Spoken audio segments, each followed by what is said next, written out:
नमस्कार, जय माता दी। मन्नू जिंदगी यूट्यूब चैनल में आप सभी का स्वागत है।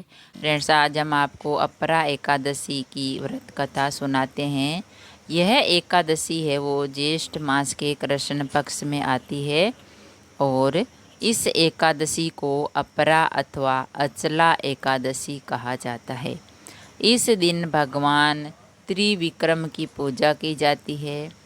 इसके करने से कीर्ति, पुण्य तथा धन की वृद्धि होती है और भूत प्रेत जैसी निकृष्ट योनियों से मुक्ति मिलती है।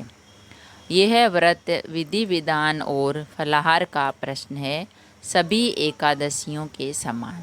सभी एकादशी का व्रत करते हैं हम। वर्ष में 24 एकादशी आती है और एकादशी के दिन अन्न ग्रहण नहीं किया जाता है, केवल फलाहार या कुछ बिना अन्न का कुछ हम खा सकते हैं। और अपरा एकादशी है वो 2 जून को है और इसका व्रत करने से पुण्य मिलता है और भगवान विष्णु का आशीर्वाद मिलता है। इतना सुनने के बाद युधिष्ठिर ने भगवान से कहा, हे भगवान, ज्येष्ठ मास के कृष्ण पक्ष की एकादशी का नाम क्या है तथा इसका महात्म्य क्या है, तो आप कृपा करके हमें बताइए।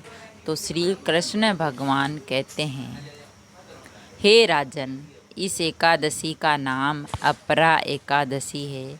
यह एकादशी अपार धन देने वाली है। जो मनुष्य इस व्रत को करते हैं, संसार में उनको यश तथा कीर्ति की प्राप्ति होती है। अपरा एकादशी व्रत के प्रभाव से ब्रह्म हत्या, भूत योनि तथा पर निंदा आदि तक के सब पाप दूर हो जाते हैं। इस व्रत से पर स्त्री गमन, झूठी गवाही देना, असत्य भाषण, कल्पित शास्त्र पढ़ना या बनाना, झूठा ज्योतिषी, झूठा वेद बनाना आदि तक के पाप नष्ट हो जाते हैं। जो क्षत्रिय होकर युद्ध से भाग जाते हैं, क्षत्रिय, वे नरकगामी होते हैं, परंतु अपरा एकादशी का व्रत करने से उन्हें भी स्वर्ग की प्राप्ति होती है। जो शिष्य गुरु से विद्या ग्रहण करते हैं और बाद में उनकी निंदा करते हैं, वे अवश्य नरक में पड़ते हैं, परंतु अपरा एकादशी का व्रत करने से वे भी इस पाप से मुक्त हो जाते हैं। जो फल तीनों पुष्कर में कार्तिक पूर्णिमा को स्नान करने से या गंगा तट पर पितरों को पिंडदान करने से प्राप्त होता है, वही अपरा एकादशी का व्रत करने से प्राप्त होता है। मकर के सूर्य में प्रयागराज के स्नान से, शिवरात्रि का व्रत करने से, सिंह राशि के बृहस्पति में गोमती नदी के स्नान से और कुंभ में केदारनाथ या बद्रीनाथ श्रम की यात्रा, सूर्य ग्रहण में कुरुक्षेत्र के स्नान, स्वर्ण अथवा हाथी घोड़े दान करने से, यज्ञ में स्वर्ण दान करने से अथवा नवप्रसूता गोदान से जो फल मिलता है, वही फल अपरा एकादशी के व्रत से मिलता है।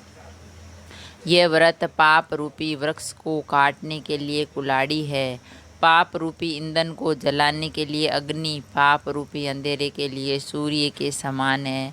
अपरा एकादशी का व्रत तथा भगवान का पूजन करने से मनुष्य सब पापों से छूटकर विष्णु लोक को जाता है। हे राजन, ये अपरा एकादशी की कथा मैंने लोकहित के लिए कही है। इसके पढ़ने अथवा सुनने से मनुष्य सब पापों से छूट जाते हैं, इससे उनको स्वर्ग की प्राप्ति होती है।